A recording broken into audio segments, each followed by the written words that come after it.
What's up everyone, this is Ryan Eckert with Peak Endurance Solutions, and in this video I'm going to be going over some of the basics surrounding proper squat mechanics.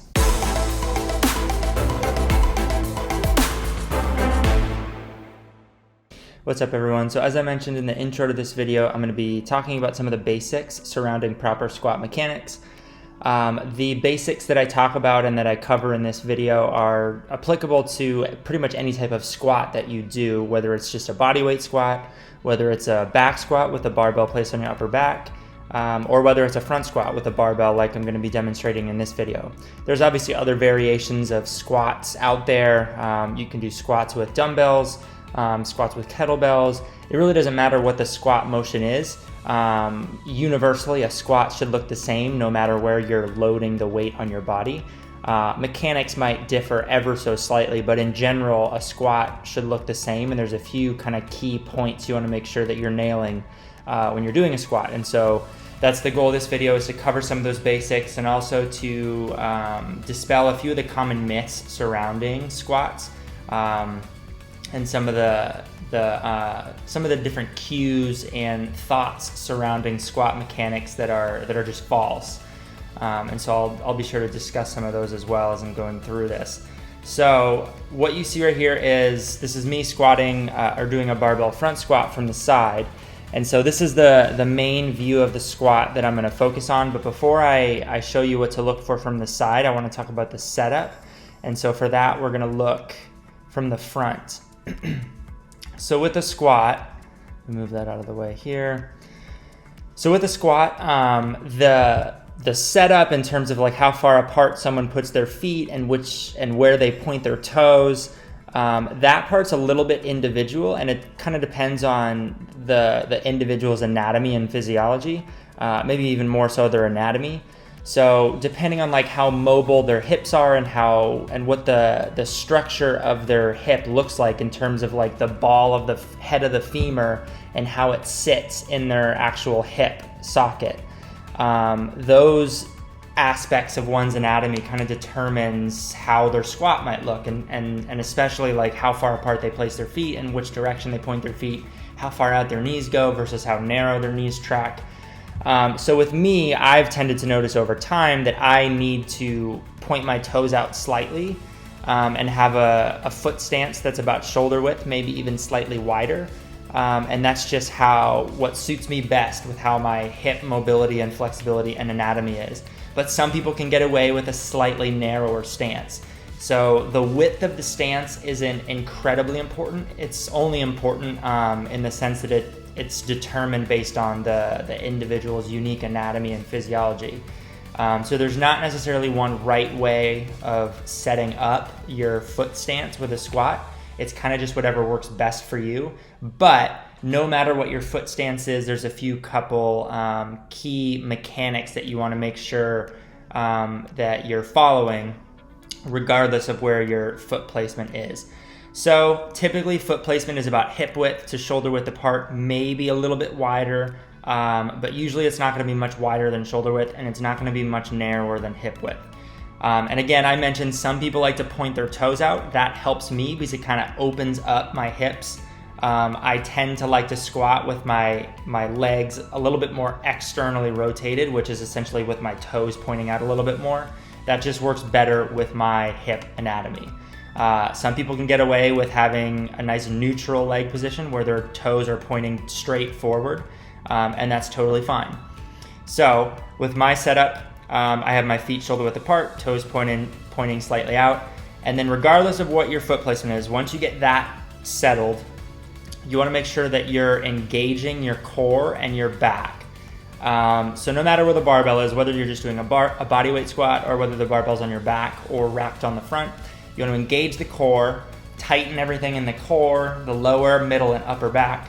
And that's just going to allow you to keep a nice neutral spine position, which you want to keep a neutral spine position throughout. You don't want to be rounding through the upper back or the lower back. And then you also want to keep a neutral head position. I've seen a lot of people where they do squats, especially like if they're doing really heavy squats, they'll look straight up to the ceiling and they'll like hyperextend their neck. And that places a lot of strain on the cervical spine and then potentially the thoracic spine as well. So just in general, with any kind of squatting and deadlifting motion, we keep a neutral spine and a neutral head position with the eyes looking forward, slightly down or slightly up. Your eyes can kind of look where you want. It's more so you want to make sure you keep the head nice and neutral. And you'll be able to see all these things as I show you the squat from the side, but I'm just kind of talking about in general how you set up the squat and then showing you from the front first. Okay, so then let's move to the side view now where we're going to see a lot more. So I get set up here, and actually I think I get set up a little bit better before I do the squat. Okay, right here. So right here I'm set up. So this is obviously a front squat, and again, doesn't matter if it's a back squat or a bodyweight squat. The point is that I'm doing a squat here. One thing that I could do a slightly better job of is starting with my elbows a little bit higher, and that's unique to the front squat. But once I go into the squat, I keep my elbows up and I keep my arms level with the ground. But one thing I could be doing slightly better is keeping my elbow up at the starting position here. But anyways, other than that, you're going to notice that I've got my stance set up. So again, my feet are about shoulder width apart, toes are pointing out slightly. And then before I get going, I'm engaging my core. So I'm tightening everything up in my core. Okay, so that's what you want to make sure you have nailed down before you even begin doing the squat. Engaged core, maintaining a neutral spine, neutral head position, and then you have your foot stance set up in a unique way that works for you. And again, normally it's hip width to shoulder width apart. Toes can be pointing out slightly, or they could be facing straight on. It's whatever works best for you. And then the initiation of a squat always comes with the hinging of the hips and pushing the butt back slightly. So for those who are new to doing a squat, I normally like to do this where they're about 6 inches away from a wall. So if you imagine a wall was coming out where this side of the squat rack was, and I'm probably about like maybe 6 inches away from it, my goal is to try and push my butt back so that I touch the wall as I'm descending. Okay, so you'll see that. The first thing I do, look at that, I push my butt back and hinge over at the hips, and I touch this imaginary wall that would be coming out in place of this squat rack. So that's the first motion. I see a lot of people do a squat and initiate it by shooting the knees forward, and that places a lot of stress and strain through the knee joint if you're just all of a sudden loading your entire body weight through your knees. And then of course whatever weight you have on you if you're doing a front squat or a barbell back squat. If you just shoot your knees out forward, you're not engaging your glutes, you're engaging your quadriceps primarily, and then you're just getting a lot more weight that's all of a sudden placed through the knee joint. So we always initiate the squat by engaging the prime movers, and one of the major movers of the squat motion is the glutes. So the main movers are obviously the glutes, and then the quadriceps and the hamstrings, and then the calves to some extent. But really the big three are the glutes, the quadriceps, and the hamstrings. So basically everything from like the knee joint between the knee joint and the hip joint. And then obviously like other muscle groups are involved in like the stabilization aspect of the movement, such as like your core, your lower, middle, and upper back musculature. It's all involved because it's like tensing up to keep your spine in a neutral position, but they aren't the prime movers.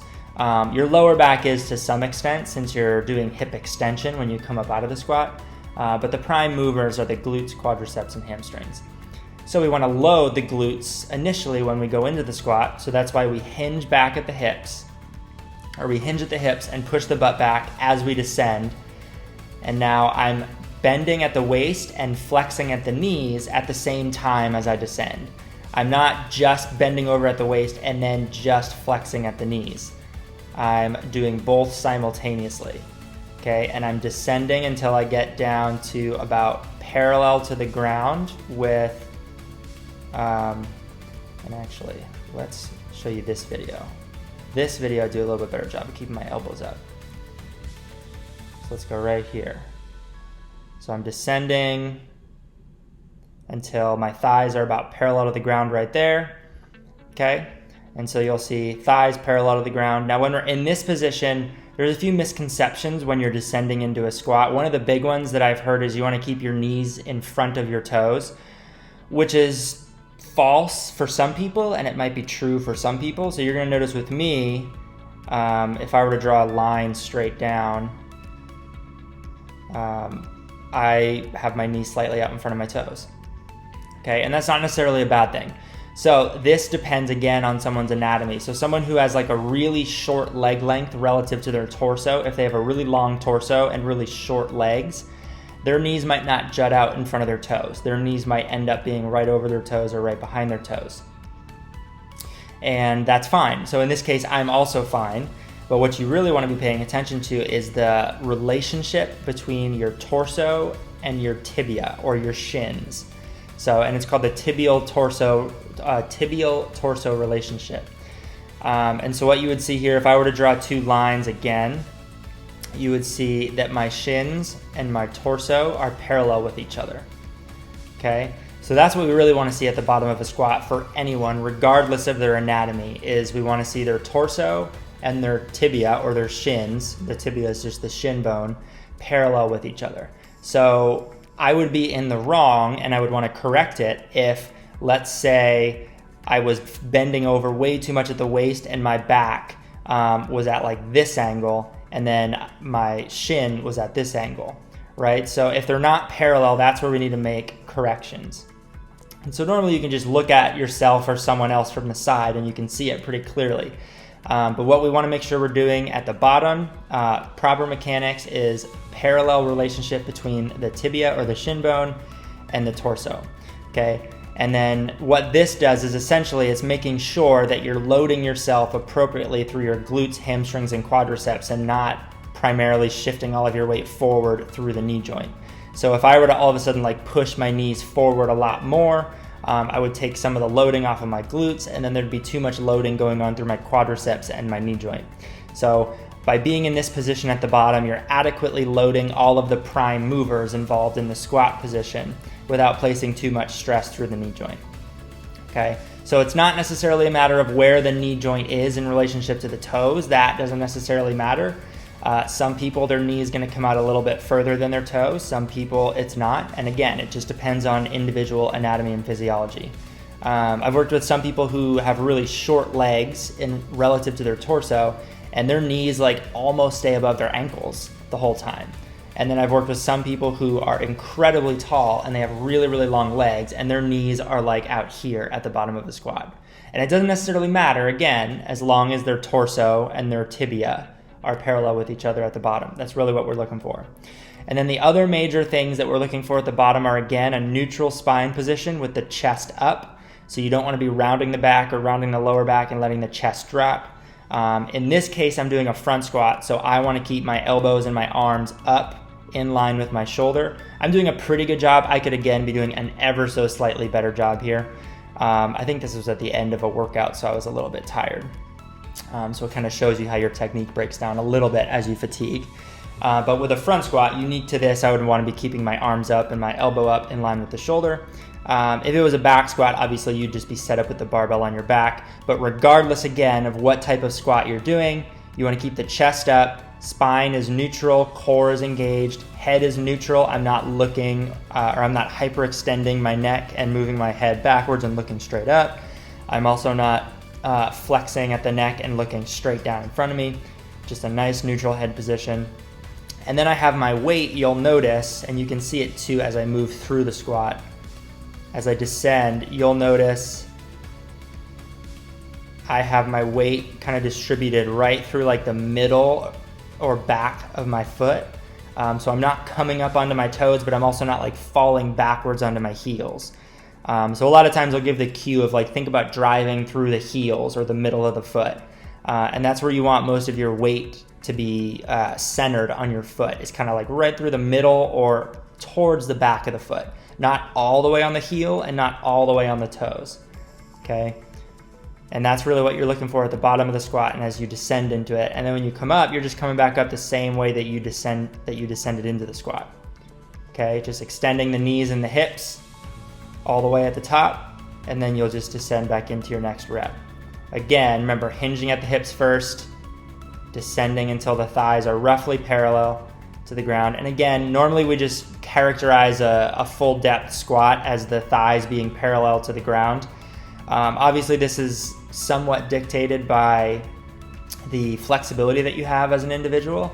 So someone who might not be flexible enough, like my flexibility is pretty poor and I've worked on it a lot over the years. And so it's taken me a while to get to the point where I can pretty comfortably do a full depth squat where my thighs are parallel to the ground. But there was a point in time where I wasn't flexible enough to do it properly, like this.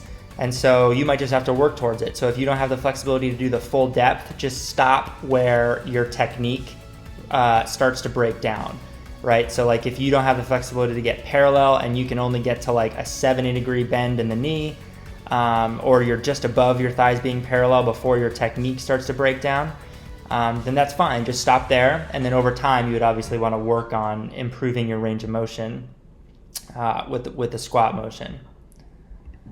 And then I come back up out of the squat, and then I think I just do one more rep. And then standing up tall at the top. All right, so those are just a few of the basic things to look for when you're doing a squat. And that's mainly from the side. Again, if we look at it from the front, a couple things I wanted to point out from the front view. So I'll go right to the bottom. So as I descend into it, one of the things you want to look from the front on, and this is really easy to do if you have a mirror in front of you, is you want to look at where your knees are tracking. Okay, so you'll notice that my knees track ever so slightly outward, but it's fine because they're tracking out over my toes. Okay, so I like to point my toes ever so slightly outward, and that allows me to kind of track my knees outward a little bit, and it just creates more room for me and my hips to get lower, which is just fine. And again, some people might have a narrower stance and their knees might be more inward, but they're going to be tracking out over their feet, which are in a narrower stance. So that's fine. What matters for everyone is that their knees are tracking out over their feet, in line with their feet. So see how my knee is right above my foot, knee is right above my foot. And again, at the bottom, my knee is out in front of my toes, but it doesn't matter because my torso and my tibia are parallel with each other, and my knees are tracking out over my toes. So they're not bowing too far outwards, and they're not caving too far inward. Because once they start to cave inward or bow outward beyond the foot or inside of the foot, that's when we start to get some excessive forces on the inside or the outside of the knee joint. And a lot of that is typically placed through like the tendons and ligaments that keep the knee joint nice and stable. So by just keeping the knees tracking out over the feet, and by maintaining that parallel relationship between the torso and then the tibia, you're adequately loading all the muscles that are involved in the squat motion without putting too much strain or stress through one portion of the knee joint that might over time lead to some kind of overuse injury. So that's what you're really looking at from the front. And then again, obviously from the front too, you're making sure that they're keeping their chest up. And normally that just comes from engaging the core properly. All right, and then with the front squat, unique to this is just making sure that they're keeping their elbows up as they descend into it. So again, I could do a slightly better job here, so we can ignore that for now, because I'm not going over the front squat technique in particular, just going over squatting mechanics in general.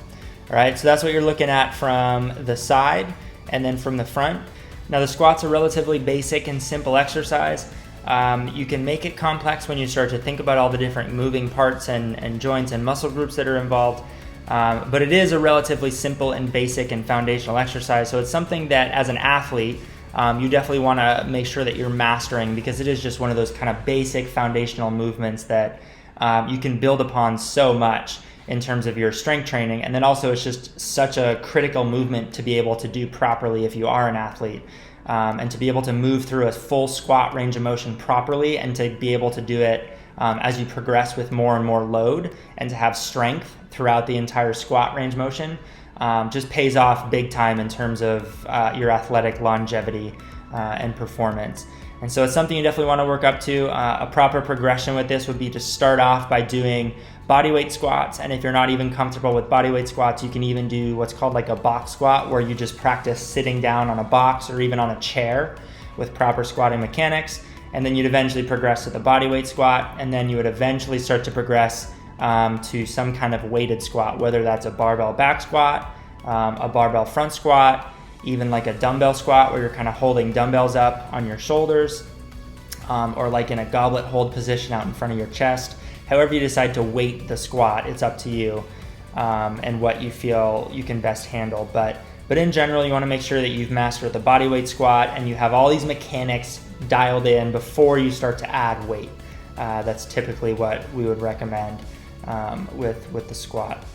So hopefully this video was useful in terms of shedding some light on some of the basic mechanics surrounding the squat movement. If you have any questions on this, you can always shoot me an email at peakenduranceSolutions@outlook.com.